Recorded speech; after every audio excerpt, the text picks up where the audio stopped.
Hello, class. My name is Larry Gates. I am gonna choose the show I love the most dearly, and I watch every day on Netflix. That I'm done with now. Is a series called Money Heist, which is also in Spanish is called La Casa de Papel, which translates into the House of Paper. This is a Spanish television show created by Alex Pina. It takes place in Spain, so it has a cultural dimension to it where they're like symbolizing specific buildings and they're singing specific Spaniard songs that really connects to the roots of Spain. They also use Spanish buildings they rob, and they show you the nice I want to say how they're moving out and about around the streets and the how the streets look in Spain and the water and all bunch of different stuff. They collab into all that. Uh, they they put you in the culture of Spain and Europe, and they call the cultural identity is an important part of the personality of the show. They avoid international tastes and they raise the awareness of Spanish sensibility. Um, the challenges they face during this adventure, as you can know, they're planning to rob the Royal Mint in Spain, and they want to print their own money when they go into the bank. Spoiler alert. Um, and they do successfully print their own money, and they get in there and they get out. But they end up losing people who die, people who go like didn't make it to the way out, and they make it out. And then the next in the next season, that was season one. The next season, um, they end up losing a team member to the police, and they go back into another heist to get their team member back. Which leads them until they continue to keep, you know what I'm saying, going into these heists and figuring out how to go through it. So the challenges they go through, the story, it's like something goes wrong with the plan, and the professor's planned for everything. The professor is the main character, the boss, who explains how they're gonna fix the scenario, and he's the mole on the outside while everybody else is on the inside and doing the robbery. Um, so basically, he gets their team member back. He conducts all the robbery. He makes all the plans about the robbery, and he's basically the leader of the show. But he is not the protagonist. Well, he's a protagonist, but he's not the protagonist that is telling the story. Um, so yeah, they go through all the challenges, and they like every challenge is like every episode is a different challenge they go through. This ended up being like a plot twist type of scenario technique they used through the whole entire show. Was like a plot twist. We didn't know what was gonna happen. That was a technique they used through the whole entire show. Um, so basically, um, the narrative structure they use was POV, which is when like the story is told from a protagonist that is inside the film.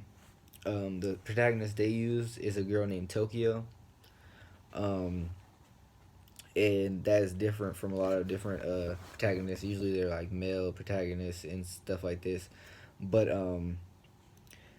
this show is basically like makes you cheer for bank robbers, who usually be the antagonists, who are now the protagonists of the story, and they do so-called wrong things, but they make you cheer for somebody that actually is like doing the wrong thing. It also leaves you open a lot of times, like you don't know what's gonna happen next. It's also a technique they used. So the the narrative structure, they leave you open and leave you guessing. The narrator usually she doesn't always come into the picture and tell you what's gonna happen next, or what's just symbolized and why they showed this or why they did that. It leaves you open and leaves your mind guessing for a lot of things that's gonna happen next. But I find it makes it a really good show. Um, the characters in this film were created multi-dimensional and also complementary antagonist heroes whose like mortality changes at the drop of a dime. by meaning, for example, Berlin, who is like the leader of the people who are inside of the robbery, not the professor, but the person inside the robbery. He shifts from like a crazy robber who like mistreats their hostages and women to being one of the most beloved characters in the story. Um, so like a lot of these characters have their own backstory, and it's not like they're not telling this story, but like it also shows that they're multidimensional and they're like their own. This their own story into which is woven into the concrete foundation of the story is their own backdrop stories. So yeah, in Campbell's the pattern of the hero adventure, which also comes into like what is basically the story about. Maybe like the pattern I chose was the supreme ordeal, which may be a dangerous physical test or a deep mental inner crisis that the hero face. And in this story, they face both a crisis in their mental ability. They all go through something. Berlin is dying from illness. Tokyo is a crazy girl who does anything, and she just wows out and kills people and does crazy stuff.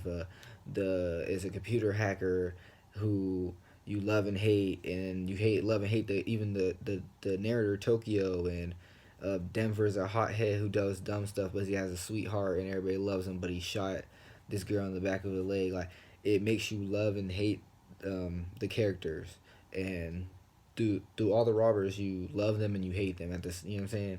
Not at the same time, but it shifts, um, and it shows their deep inner crisis that they go through and stuff they go through in their back in their past life.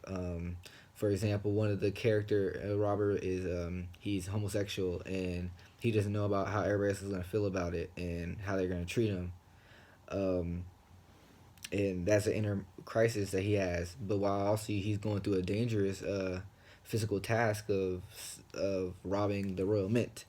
So he's going through both of that at the same time, and he's faced to order to survive, go to jail, or get out of the Royal Mint.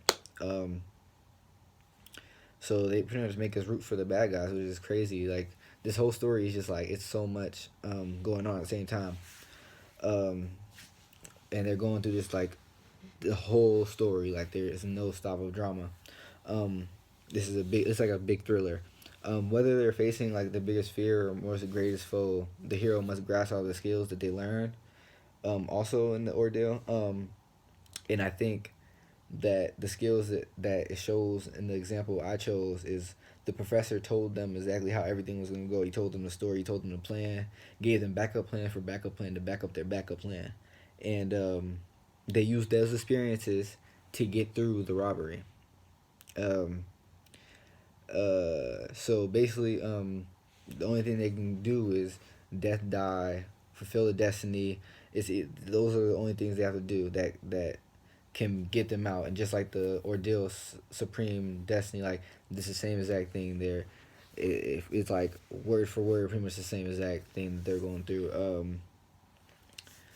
So all they're trying to do is get over the obstacles they got in front of them, physical or inner uh, crisis they're having. So I think you guys should watch this. It's like really crazy. It's a lot of twists and turns, and you don't know if your favorite character is gonna be dead the next episode, in jail, or if they made it out the next episode. Like, I love this show. I wish you guys should check this out. I hope you guys check. I hope you guys check this out. It's called Money Heist. It's on Netflix. Season 4 just came out a couple days ago, and I watched all of it. So yeah, let's check it out. Thank you for listening.